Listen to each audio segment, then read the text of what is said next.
have 2 ways to avoid getting blight tickets that I am so excited to share with you. And I got both of these last night. So I have to tell you about last night so you understand where all this is coming from. So I'm Monique Burns. My husband and I, we buy houses in Detroit. We renovate them. We sell them to investors from all over the country and all over the world. Right now, we are only selling to cash investors. Our 3-bedroom properties that we're selling for $90,000. So if that is something that you're interested in, schedule a time with me on Calendly and we'll do that. So I have to tell you about last night. I'm on the board of Real Estate Investors Association of Oakland, Oakland County, which is the county where I live.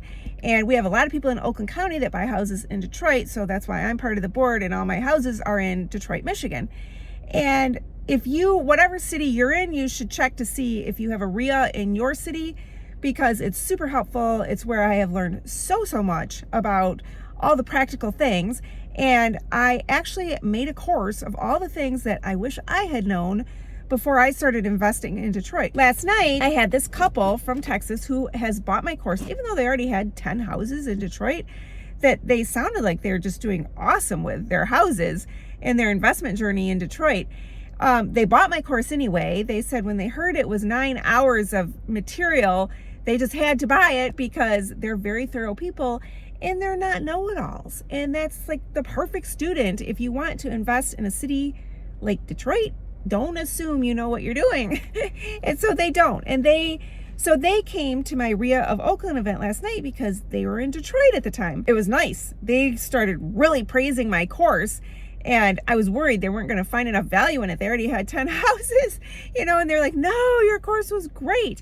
And we started talking about blight tickets. So a blight ticket is a ticket that an investor or a homeowner actually can incur if they don't bring in their garbage cans. That's like the #1 ticket in Detroit, if you leave your cans out. I actually had a tenant tell me once, well, I went to court and I told the judge, I leave it out there because what's the point of bringing it back in? When I have garbage, I just take it out to the street. And she made me pay for the ticket anyway. I'm like, okay, yeah. But anyway, so there's a rule about that, about leaving garbage cans out, and a lot of tenants just simply don't know about it. And other things that would be considered a blight ticket is like weeds on the side of the house, not taking care of the alley behind your house, excess garbage. There's all kinds of blight tickets, pages of things that the city can ticket you for. And it's not hard to get a blight ticket. It's very hard to get out of a blight ticket if you don't catch it the minute it comes to you. If you catch it the minute it comes to you, you can call the inspector and maybe they can give you a discount or something, but you're not really getting out of it. So we were talking about blight tickets, and they told me a story about buying one of their houses.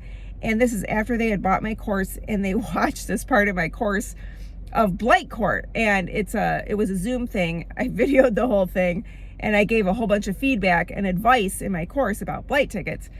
And one of the things that their takeaway was, it's like nearly impossible to get out of a blight ticket. And the seller had $8,000 worth of tickets, and he told the people that bought my course, he told them, like, just buy the house, and I'm going to appeal these after you buy the house.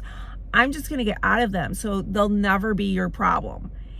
And first of all, are the tickets attached to the person who incurred the ticket or to the house? Honest to goodness, it depends who you ask. So that's a whole other video. But you really don't want to buy a house that's full of blight tickets. And they're like, no, we're not going to buy it. If you are enjoying this video, it is super helpful to me if you subscribe. It supports my channel and keeps me going. Thank you. And they had an excellent point. Even if the seller paid him off, as he should have at the closing, which you should always insist on when you're buying a house, even if he had paid them off, why does that house have so many tickets? And I know why. It could be one of two things. It could be, my theory is, it's a neighbor that is furious that they have to live next to a house that is not being maintained. And the neighbor calls the city, and every time the neighbor calls the city is required to write a ticket. And the city can write ticket upon ticket upon ticket. It's really awful. And so, because I know from sitting in court, people had multiple tickets for the same thing before they could even pay for the first ticket. They could get them like back to back, the same, like day after day after day. The city can do that. I think it's a neighbor, Or it could be an inspector with a vendetta. Maybe that owner really made an inspector angry. Duh, you never make an inspector angry. You shouldn't do that. There's no reason why an inspector should have a vendetta against a house. So had this couple bought that house, will the neighbor know? Will the inspector know that it's owned by new people who are doing their best right now to get all this work done? Probably not. So they'll probably get their own set of tickets before all that is figured out. So I think that's really good advice. If you've got a ton of tickets, beware, because your house could be targeted and you don't know exactly by whom and how to get out of that targeting until you've owned it for a little while. So now my second piece of advice, which came from a fellow board member who went to an update in Detroit about some rental things going on in Detroit. I love this one. It's a little sneaky. Maybe it's sneaky, maybe it's clever. I don't know. So anyway, there's a link, and I'm going to give you guys the link below, and you can put in your tenant's name and phone number, and the city will text your tenant.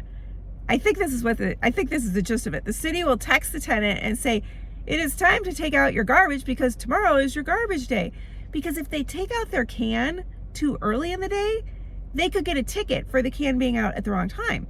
And then the city will text them the next day and say, okay, you better bring in your can by whatever o'clock or you could get a ticket.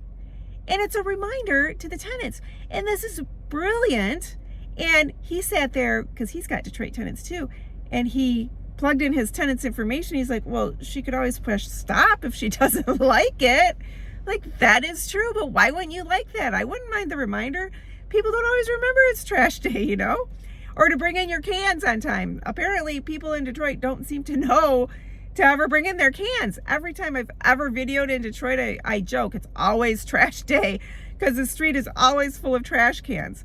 So I think that's clever. And those tickets for the trash cans, although they should go to the tenant, they end up on the house. So if the tenant moves out and never paid you for the trash can, good luck collecting that out of the tenant after the tenant has moved out. That's a $100 ticket. So those are two ways to save you from unnecessary blight tickets. Thank you so much for watching.